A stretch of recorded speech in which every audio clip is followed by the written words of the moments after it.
शांति।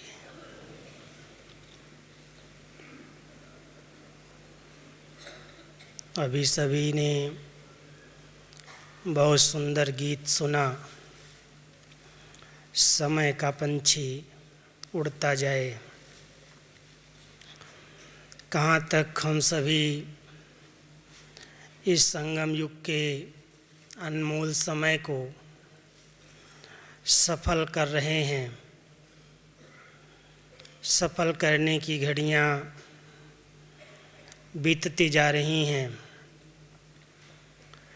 और सफल करने का बहुत सुंदर अवसर आप सबको इस शांति वन में प्राप्त हुआ है। आज का दिन कैसा बीता, कितना सफल किया है। समय के इशारे को तो हम आप सभी जानते हैं। बाबा भी समय प्रति समय की चेतावनी देते रहते हैं। कुछ समय से बाबा की अव्यक्त मुरलियों में विशेष अचानक का पाठ पढ़ाया जाता है। पिछली बार भी बाबा महावाक्य सुनाते हुए बोले कि बच्चे, अचानक कुछ भी हो सकता है, लेकिन कब होगा, कैसे होगा, डेट नहीं पूछना। तो हम सबको अचानक और एवर रेडी का पाठ तो पक्का है ही, साथ साथ समय सफल करने का भी हर एक ध्यान रखता है। हमने हर ग्रुप में बाबा के एक दिन पहले जो विशेष लक्ष्य दिया जाता है कि हर एक को मन का और मुख का मौन रख करके अपनी शक्तियों को जमा करना है। बहुत अच्छा रिस्पॉन्ड मिलता है और सभी ध्यान रखते हैं कि बाबा के आने की पूर्व तैयारी यही है। जो बहुत भटका हुआ मन है, बहुत प्रकार के संकल्प इधर उधर के चलते हैं, उन्हें ब्रेक दिया जाए। तो बाबा के एक दिन पहले आज के दिन आप सबको ये बहुत सुंदर चांस मिला। बहुत से भाई बहनें इस दिन को बहुत सफल करते हैं, कम से कम बोल करके, मौन में रह करके। लेकिन जब बड़ा संगठन होता है तो थोड़ा सा आवाज़ का वायुमंडल दिखाई देता है। आज जैसी साइलेंस होनी चाहिए, क्या अनुभव है आप सबका? थी जो क्लास में हाजिर थे आज सारा दिन, वो हाथ उठाओ। जो हाजिर थे वो अभी भी हाजिर हैं, और जो हाजिर नहीं थे वो अभी भी नहीं हैं। जबकि 15,000 भाई बहनें जो इस शांति वन में पहुँचे हैं, जब कल आप देखेंगे तो बैठने की जगह शाम को मिलना मुश्किल होगी। लेकिन हम अपनी झोली ज्ञान रत्नों से भरें, तपस्वी अनुभवी दादियों की क्लासेस से पूरा लाभ लें और समय को पूर्ण रीति से सफल करें। जितना ध्यान बाबा हम सब का खिंचवाता है, उसमें थोड़ा सा अलबेलापन अभी तक भी चारों ओर वायुमंडल में दिखाई देता है। वैसे तो हम सब ने एक स्लोगन पढ़ा है और अपनी प्रदर्शनियों में जहाँ भी प्रदर्शनी करते हैं वहाँ ये स्लोगन लिख करके लगाते हैं कि समय का हॉर्न सुनना, समय का हॉर्न सुन करके चलना ज़रूरी है, नहीं तो एक्सीडेंट होना संभव है। तो समय का हार्न आप सब सुनते रहते हैं। हमारे देश की नहीं लेकिन सारे विश्व की न्यूज़ समाचार जितने आप सब के पास होते हैं उतने हम लोगों के पास नहीं पहुंचते। लेकिन वर्तमान समय हर क्षेत्र में अति का माहौल हम आप सब देख रहे हैं। अति में हर चीज़ जा रही है। मीडिया की न्यूज़ सब हम सुनते हैं, अखबारों से, टीवी से। तो कल एक न्यूज़ आ रही थी कि 2003 घपलों और घोटालों का वर्ष रहा है। घपले और घोटाले नाम ही दिया था कि ये वर्ष ही भ्रष्टाचार का वर्ष रहा है। तो दुनिया तो तमो प्रधानता की ओर, अति की ओर बढ़ती जा रही है। कई लोग समझते हैं प्रगति बहुत अच्छी हो रही है, साइंस के साधन, सुविधाएं, अनेक प्रकार के ऐसे ऐसे इन्वेंशन समय समय पर निकलते रहते हैं। जो स्थान की दूरियां समाप्त हो गई, लेकिन दिल की दूरियां, आपसी स्नेह की दूरियां बढ़ती जा रही हैं।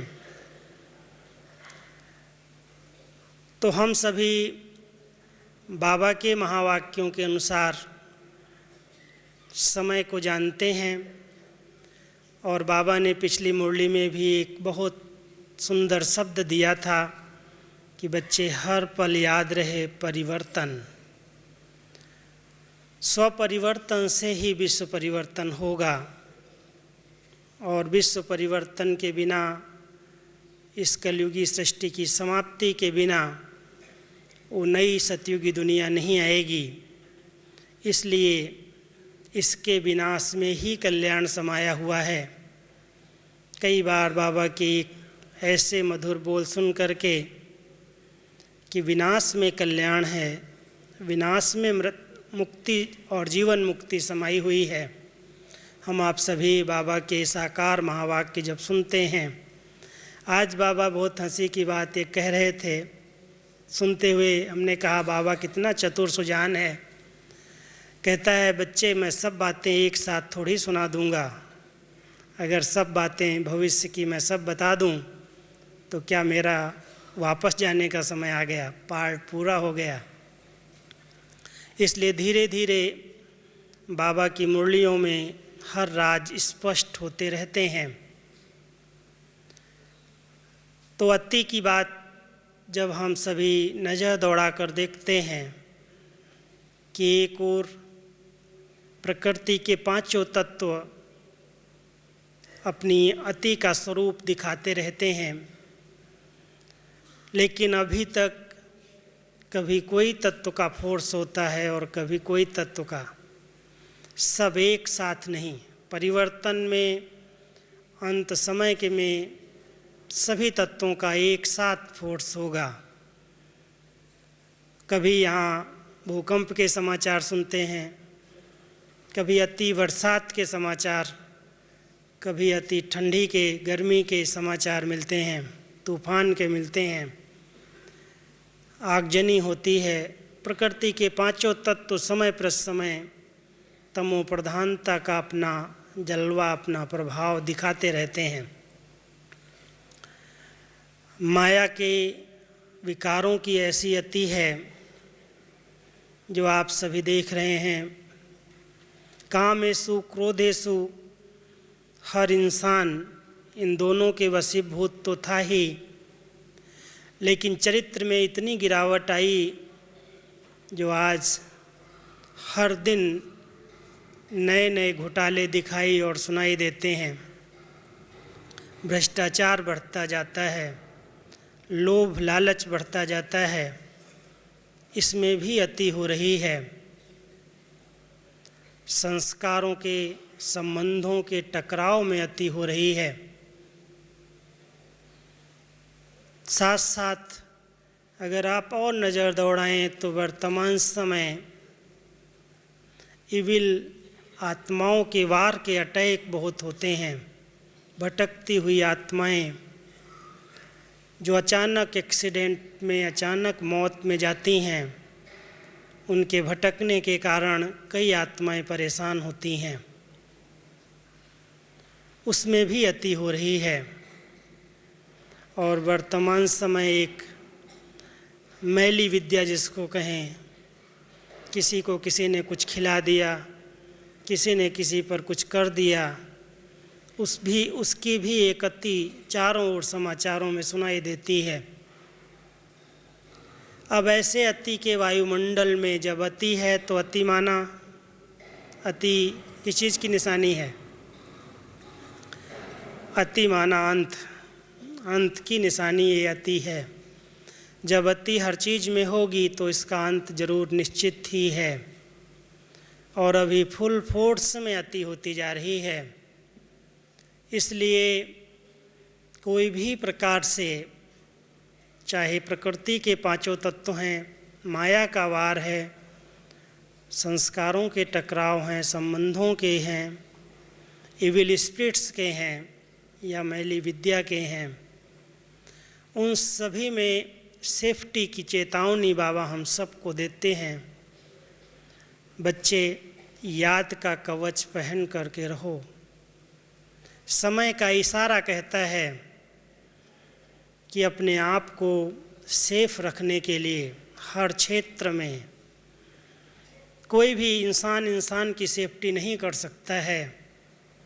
अपने आप को हर एक के लिए सेफ्टी का कवच तैयार करना है।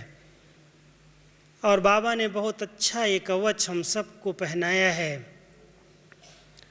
चाहे याद की छत्र छाया कहो, चाहे याद का कवच कहो, अगर हम सभी आँख खुलते ही ये कवच धारण कर लेते हैं, बाबा की याद की किरणों के नीचे बैठ जाते हैं और चलते फिरते उन्हीं किरणों के नीचे रहते हैं, तो ये छत्र छाया हमारी सुरक्षा करती है। कितना भी अति का वायुमंडल हो, कैसा भी समय नाजुक हो, परिस्थितियां विकराल हों, लेकिन याद ही एक सेफ्टी का कवच है। और उसमें भी विशेष आत्मिक स्मृति, चलते फिरते इस देह से डिटैच होने का जो बहुत सुंदर अभ्यास बाबा ने कराया है, अगर साथ साथ हम सभी मन की शक्तियों को जमा रखते हैं अपने पास, शक्तिशाली संकल्प हैं हमारे, तो भटकती हुई आत्माओं का वार नहीं हो सकता है। योग का कवच अनेक प्रकार की समस्याओं से हमें बचाता है। और आत्मिक स्वरूप की स्थिति बार बार अगर ये भान रहता है कि मैं इस देह से न्यारी चैतन्य शक्ति आत्मा इससे अलग हूँ, अपने भ्रकुटी के बीच में चमकता हुआ सितारा अनुभव करते हैं, देखते हैं, तो ये एक ऐसी स्थिति है जो विकारी वायुमंडल से बहुत सेफ रखती है। तो हम सभी समय की पुकार, समय की इशारे, समय की आवाज़ को सुनते हुए किन किन बातों का ध्यान रख करके चल रहे हैं या हमें चलना है, कुछ बातें हम आप सबके बहुत संक्षेप में चिंतन में दे रहे हैं। आप सभी चिंतन करना।